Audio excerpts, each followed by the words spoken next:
Yes, we're going to jump into some news now, though. Yes, some news. Some News. That's how we're going to start every day now. News, news. Let's jump into the news. Okay. So let's start up our timer. Just let me know when you have it going. Yes. And I'll start off the first article. It's like a game show. Yeah. All right. Timer is loading because Chrome takes forever. All right.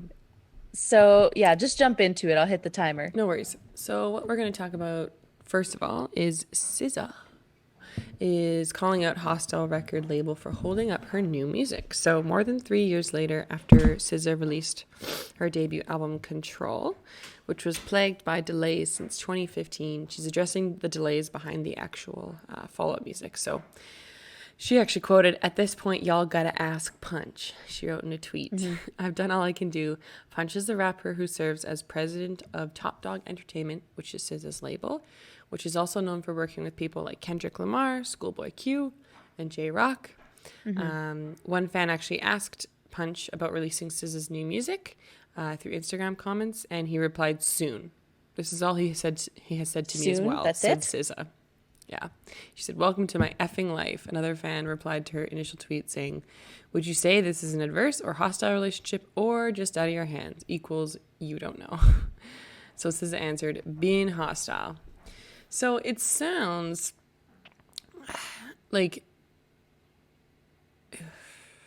he's kind of like losing it on Twitter too after seeing all these comments and seeing her tweets as well, because she's also like not really, it seems like, holding back anymore. She had actually planned to release music in 2020. She was like saying for sure that it was going to happen, and she was really, really excited to release the new music. But it seems like it doesn't, I don't really see like the reason why this is taking as long as it is, but yeah, I think like she had, if you know SZA, you know she released like that song All the Stars with Kendrick Lamar for the Black Panther movie in 2018, and then she actually released a song with DJ Khaled in 2019, and then recently her latest one was The Other Side with Justin Timberlake for the Trolls World Tour. So it's interesting because I'm not sure why it's taking as long as it is, but and he isn't saying, of course, he's just it sounds like he's just like threatening fans, which is a little alarming. Yeah, that's a little bit But like, yeah. I mean, that's got to be frustrating. I mean, for on SZA's side, because SZA, SZA, like SZA, SZA's. yeah. Yeah. I mean, that's got to be really frustrating. I can't imagine having somebody on my team who's just acting that way, kind of Yeah. childish a little bit. And I mean, why? Like, just have a conversation. Like, I have this thought every single time I watch movies where I'm like, this entire plot could have been fixed by just having one conversation. Yeah. And I feel like that's how this could be resolved, just having that one conversation. But I don't know what goes on behind closed doors. Exactly. But that must be really frustrating. And Well, it's just really man, funny because he replied to actually her tweet saying, "I am a person and you guys are hurting my feelings." And then he followed up by, "I'm going to remember you blank," so I'm not going to say the word, as once the meet and greets pop off again. what? Why so angry? I know. So obviously there's What? some issues. And I think with music, obviously, Yeah, there's got to be more going on there. yeah, like music typically does take a long time to put out when you're a little bit more like well known and when you really want to perfect it. Yeah, but don't get angry at your fans because they like your music. That's just Yeah. like, that's the opposite of what you want to do. Be like, wow, thank you guys so much. I'm so happy you're so excited about Yeah. it. Maybe that's just my Canadian response is like, Well, that wasn't oh, what sorry, she it's taking said. so long. That was what What? he that wasn't what she said. That was what he said. The Oh, producer or whatnot, yeah. whatever you want to call him. No, I know that. I'm You're just saying talking in about like general. him being angry at her fans is what I Oh, mean. okay. Sorry. Yeah, no, that That makes was sense. I'm still not all the way through my coffee, so thoughts have not come out fully yet.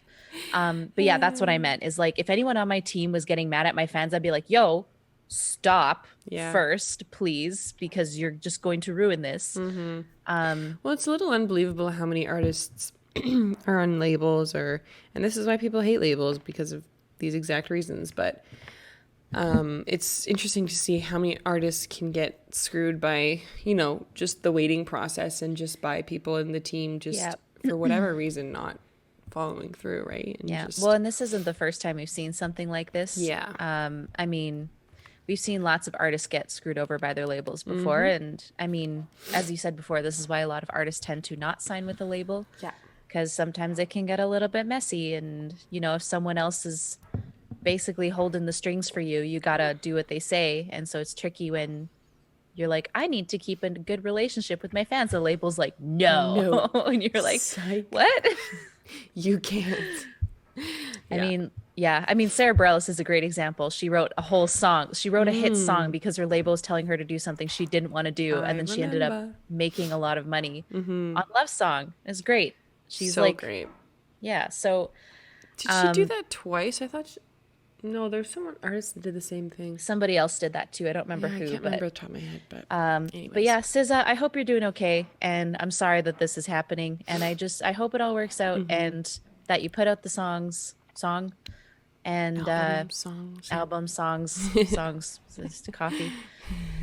I hope you get everything that you're looking for, and I hope that this kind of calms down, because it sounds like there's other stuff going on that we don't know about, and yeah, that is very stressful, especially nowadays. I mean, it's hard to release anything right now, so absolutely. I agree. And I actually listened to SZA's album. I think it was the Control album, as far as I know. And she's she's extremely, extremely talented. So it's actually where we kind of got the inspiration for that song we were working on together with which one? That one producer, that R&B track, inspired track. Yeah. Oh, cool. Yeah. So it's really cool. And I really loved listening to her, and I can't wait to hear more what she does, because she's I love it. Super talented. All right, let's move right along. Okay. With our next one. Which we're gonna do this a little bit quicker because I hit the 5-minute, but it didn't start. So we're gonna keep going. So we're back in the realm of Toronto venues. Yes. Or if you're not from Toronto. So Toronto live music venues to receive tax break amid COVID-19 pandemic. So that's actually kind of cool. So basically the Toronto mayor is giving dozens of live music venues a tax break as the pandemic has kind of muted shows across the city. So they said 45 venues are going to receive a combined $1.7 million property tax relief to help cope with financial losses. He said the measures are meant to help the city's concert halls stay open as physically distancing restrictions have slashed capacity. The press release says that the program will stay in place in 2020 to ensure long-term viability to Toronto's live music sector, which makes a lot of sense because live music is pretty huge in Toronto because it's a huge city, and it's highly competitive for musicians. So that's actually kind of amazing that they decided to do that. Not something I would expect. Well, it definitely probably adds Toronto. to their economy, right? Yeah. Oh, 100%. Because that's I mean, if any bands go through Canada, if they do a cross Canada tour, that usually means they're just going to Toronto. Yeah. I sent you that video, right? Did you see that video I sent you? Oh yeah, it was like I am lost, do, and then they scramble it out and it says we're going on tour to Canada. It's Toronto and Ottawa. Actually, not Ottawa, Montreal. And that's it. That's where they go. Nice guy, Toronto. No one wants to come to the prairies. Yeah, it's sad. We want you here. Yeah, but so that's basically the gist of it. And I mean, I'd be excited to see that happen in Edmonton because I know that there's a lot of venues hurting right now and a lot of things are closing down. And musicians are really looking for some outdoors live music venues. Yeah, outdoors, especially in the wintertime. It's going to be hard. Oh yeah, I never thought about that. I've been thinking about it constantly. I was like, once summer's over, I never thought about and it gets cold again. Oh God, we're gonna be playing miserable. Outside's gonna be impossible. So miserable. Because, I mean, it's one thing to live in California during the coronavirus, okay? But it's another thing to live in minus 40 when weather. It's like minus when it's 40. The coronavirus. And it's like, it's a dry cold. It's not a wet cold. It's a dry cold. Y'all. No. And then the wind, and it chills you right to your bones. Like, if you can't, you can't play in that weather unless you're in like a heated tent. Or in like you're a packaged snowsuit. And you're a child, but I'm not a child, so. All right, let's move on to our last topic of the day. Yes. We're going to talk about Megan Thee Stallion, which we actually reported on this earlier, claims Tory Lanez shot her in a candid video. So for those of you that know her, she's quite popular for the song Savage, or there's another song she sings, but I can't remember off the top of my head. Anyhow, she took on to Instagram on Thursday to definitely claim that Tory Lanez was the person who shot her. There was speculations at first, but now she is coming out fully saying, yes, this person shot me. Like, Tory, you shot me. And you got your publicist and your people going to these blogs lying and basically telling him to stop lying. So we have a few tweets from Twitter here as well as just the article on ET Online. But Megan claims that Lanez actually shot her from the window of the car where he was riding in the back seat.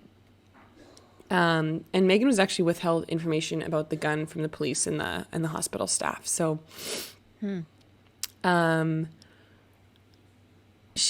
interesting thing is that even though he did shoot her, she tried to spare him. So basically saying she tried to help, I guess, cover up the fact that it was him, which is crazy. But so now they're basically reviewing the felony assault, and I mean, I'm sure the case is still active, and ongoing.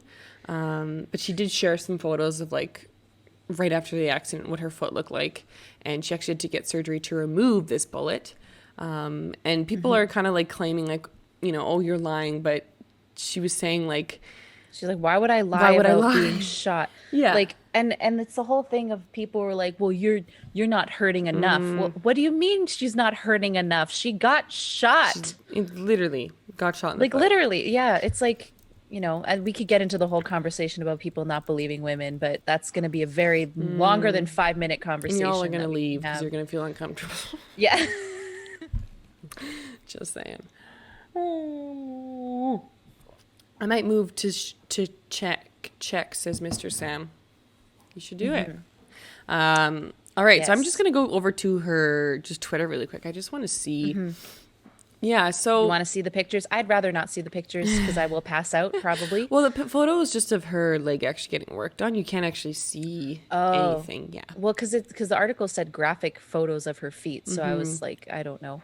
Yeah, so Megan had tweeted like, lie one more time and I'ma quit sparing you. And then this was a quoted tweet or retweet, whatever they call it. I don't use Twitter. He shot me and I still tried to protect him because the police be killing us, quote, the Stallion. So someone actually replied to that being like, this has me in tears. My God, Black woman, we can't even fight for our own lives without feeling like we have to protect the lives of people who commit acts of violence against us, which is really, really insane. And I mean, I understand in her head where she kind of was going with that thought process, but it is really messed up that that's kind of how that she feels she needs to do that. She feels responsible. Yeah, for having to cover it up or to lie for someone. And I really want to just know why he decided to do this. I just want to know if it was like just an accident and they're trying to cover that up because they don't want it to seem like, like we were just playing, like it wasn't legit, But it's I don't know. It's so weird. At the end of the day, you shot somebody. Yeah. Yeah. And man, she deserves to just like be away from people, and she deserves to just like have some time on her own, because it sounds like she's been under a lot of pressure and a lot of backlash has been coming her way, and she just started. Exactly. She just started. Like, I just want her to be happy. Hello there. Thank you so much for giving us 10 or so minutes of your day. If you want to keep watching the show, you can find the links to Spotify or Twitch and see the full recording. Make sure to like and subscribe on here before you head over there. Have a great day.